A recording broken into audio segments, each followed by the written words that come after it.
बिस्मिल्लाहिर्रहमानिर्रहीम। ख़बर ये देनी थी, बांग्लादेश जो हमारा इस्लामी मुल्क है उसमें जो कभी शेख हसीना वाजिद हुआ करती थी, अब वो कातिल हसीना के नाम से वहाँ जानी जाती है, उसकी पार्टी का सफाया हो गया है, कहीं नज़र नहीं आ रही। बल्कि वो ये यूँ समझिए कि जैसे वो इंडिया में फ़रार हो गई हैं, उनकी पार्टी भी इंडिया ही फ़रार हो गई है, क्योंकि वो वहाँ पे अपने वो जो मुसलमान भाई थे उनको हिंदू बनाना चाहती थी, हिंदुत्व सोच देना चाहती थी। इसलिए इन इंतखाबात जो 2026 के इंतखाबात हुए, इसमें बांग्लादेश नेशनल पार्टी ने मैदान मार लिया। बल्कि यूँ कहिए कि अपने इत्तेहादियों से मिलके 2 ताई अक्सरियत के करीब भी वो पहुँच गई हैं। और इस तरह से खालदा ज़िया थी, उनके बेटे रहमान थे, वो आने वाले वज़ीर-ए-आज़म बनते हुए नज़र आ रहे हैं। और उनकी पार्टी जो नेशनल बांग्लादेश नेशनल पार्टी थी NBP, और उसने वो 300 जो सीटें थी बांग्लादेश की, उसमें से 292 सीटों पर अपने उम्मीदवार खड़े किए थे और उसमें से 151 सीटें उन्होंने सीधी सीधी जीत ली। यानी कि 50% से ज़्यादा तो उनकी अपनी सीटें हो गई हैं। अगर उनके इत्तेहादी मिला लें तो इस तरह उनको 2 ताई अक्सरियत आराम से मिल जाएगी। और फिर कभी भी आने वाले दिनों में मुस्तकबिल में कातिल हसीना जो है वो कभी भी उनके उम्मीदवार या उनके जो वहाँ पैरोकार हैं वो कभी भी इलेक्शन में पनप नहीं सकेंगे और उनको भी मौत वाक़या हो गई है। क्योंकि उनकी ये जो इनकलाब आया था इसके दौरान उन्होंने 1400 अफराद का कत्ल किया। मैं नहीं कह रहा ये कातिल हसीना, क्योंकि ये अदालत ने उनको लक़ब दिया, साबित हो गया कि 1400 अफराद की वो कातिल थी। इसके अलावा उन्होंने सैकड़ों अफराद को जो अगवा कराया और कई जो जमातें थी, जैसे जमात इस्लामी वहाँ पे दूसरे नंबर पे आई है, तो उसके बड़े बड़े लीडरों को, उलमा को फांसी घाट तक ले गई और उनको फांसी चढ़ा दिया।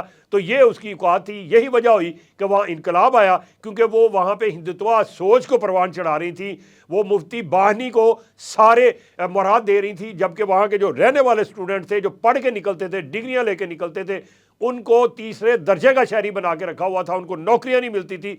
तो फिर इनकलाब आया जिसमें बहुत से जो इनकलाबी थे वो शहीद हुए और उनके खून ने ये रंग दिखाया कि फिर जब ये 2026 के इंतखाबात हुए तो उसका पहले ही नामोनिशान मिट गया था। उसके वालिद का नोट के ऊपर जो तस्वीर थी वो ख़त्म की गई, नए नोट आ गए। फिर वो जो कद्दे आज़म उनके बोर्ड लगाए गए थे वो लोगों ने मिसमार कर दिए और इसके बाद जो उनकी जमात थी वो भी वहाँ से फ़रार हो गई, भाग गई।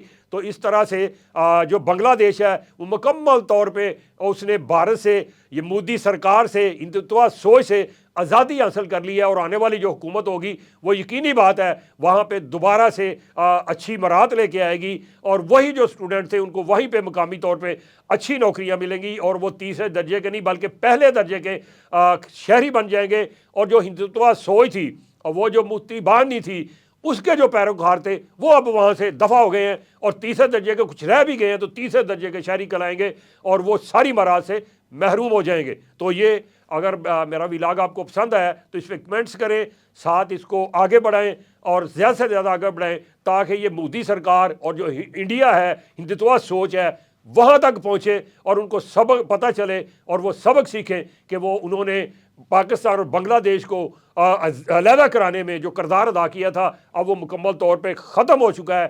पाकिस्तान और बांग्लादेश एक बार फिर भाई भाई बन चुके हैं, मिल के रह रहे हैं और सारी पॉलिसियाँ मिल के बनाएंगे। और इसके बाद फिर इंडिया को ना बांग्लादेश की तरफ ना पाकिस्तान की तरफ बल्कि चारों तरफ उसको जो है कहीं मुंह दिखाने के काबिल नहीं रहेंगे, ना ही कहीं वो किसी को तंग कर सकते हैं। और इन्हीं अल्फाज के साथ अपने मेज़बान शर्मत आपको इजाज़त दीजिएगा।